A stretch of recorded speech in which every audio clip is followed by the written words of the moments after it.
Assalamualaikum warahmatullahi wabarakatuh. Berikut adalah hasil tugas kelompok 1 dalam ruang kolaborasi modul 3.1 pengambilan keputusan berbasis nilai-nilai kebajikan sebagai pemimpin. Anggota dari kelompok 1 adalah Arzi Panggayuh Indarto, Wida Novita Listiani, dan Yuni Purwati.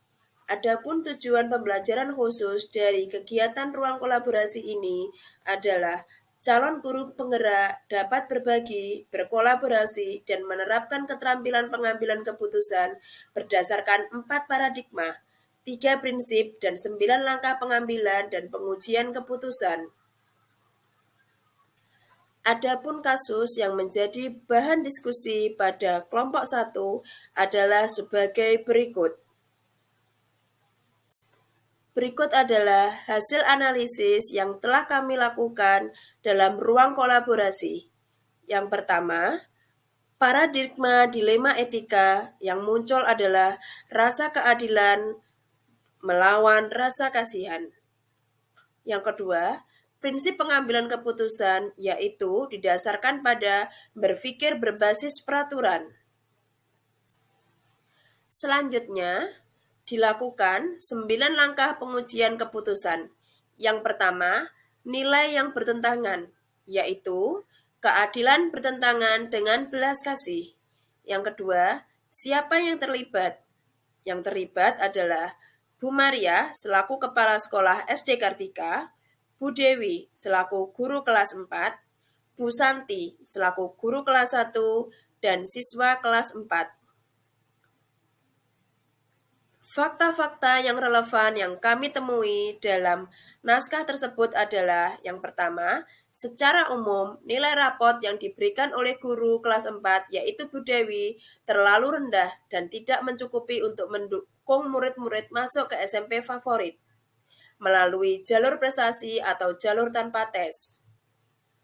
Yang kedua, untuk masuk SMP favorit melalui jalur prestasi menggunakan nilai rapot siswa dari kelas 4 semester 1 sampai dengan kelas 6 semester 1. Yang ketiga, Bu Santi menyampaikan bahwa tiap tahun jumlah siswa yang mendaftar PPDB kelas 1 di SDN Kartika semakin menurun. Yang keempat, SD Kartika kalah bersaing dengan SD lain karena sebanyak 25% murid dari SD lain diterima ke SMP favorit dengan jalur prestasi atau rapot. Yang kelima, Ibu Santi meminta Bu Dewi untuk menaikkan nilai 5 murid tersebut menjadi ke 10 poin lebih tinggi, maka bila nilai murid 70 maka akan menjadi 80. Yang keenam, Bu Dewi telah memberikan penilaian pada murid sesuai dengan bukti-bukti penilaian yang otentik dan dapat dipertanggungjawabkan. Selanjutnya, pada langkah keempat kami melakukan pengujian benar atau salah. Di sini, kami melakukan uji legal, uji regulasi, uji intuisi, uji publikasi, dan uji panutan yang kesemuanya hasilnya adalah sebagai berikut. Selanjutnya, kami melakukan pengujian paradigma. Berdasarkan situasi-situasi yang ada pada cerita di atas, maka paradigmanya adalah rasa keadilan melawan rasa kasihan. Yang keenam, prinsip resolusi. Prinsip yang akan dipakai dalam penyelesaian dilema ini adalah berpikir berbasis peraturan. Selanjutnya, kami melakukan investigasi opsi dilema. Pada cerita tersebut telah disampaikan bahwa masing-masing Bu Santi dan Bu Dewi memiliki usulan yang berbeda.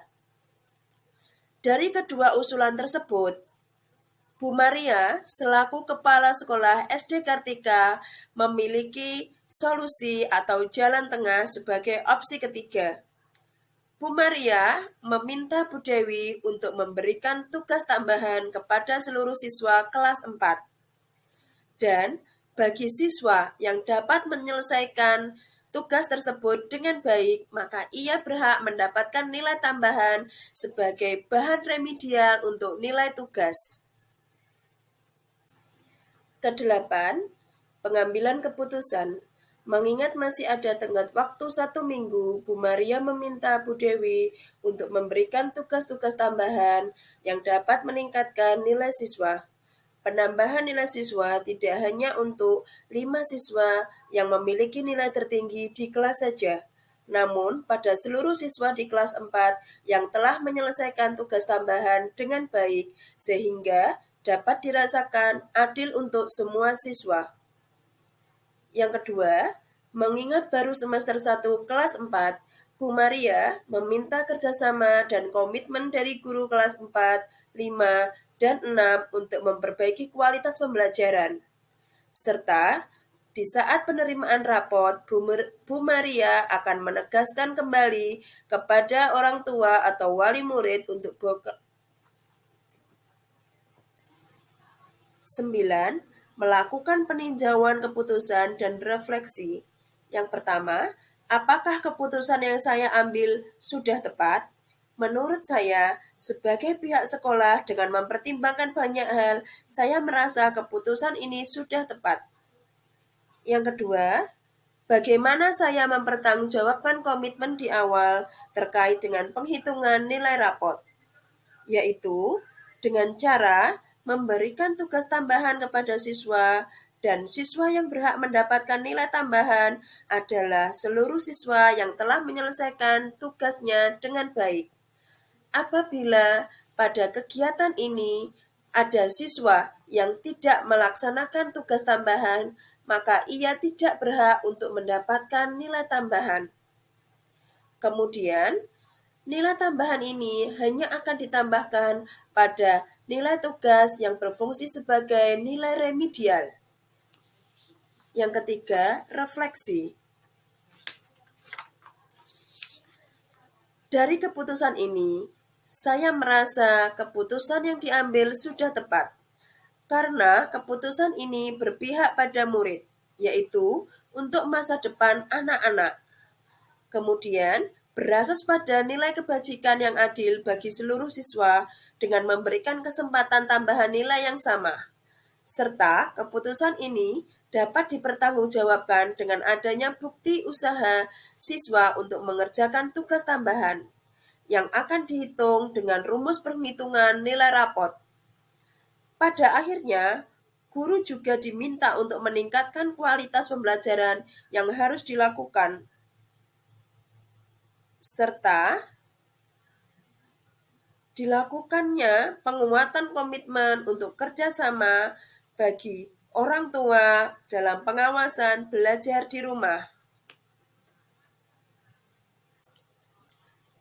Demikianlah tugas ruang kolaborasi dari kelompok 1 pada modul 3.1, yaitu tentang pengambilan keputusan berbasis nilai-nilai kebajikan sebagai pemimpin. Terima kasih. Wassalamualaikum warahmatullahi wabarakatuh.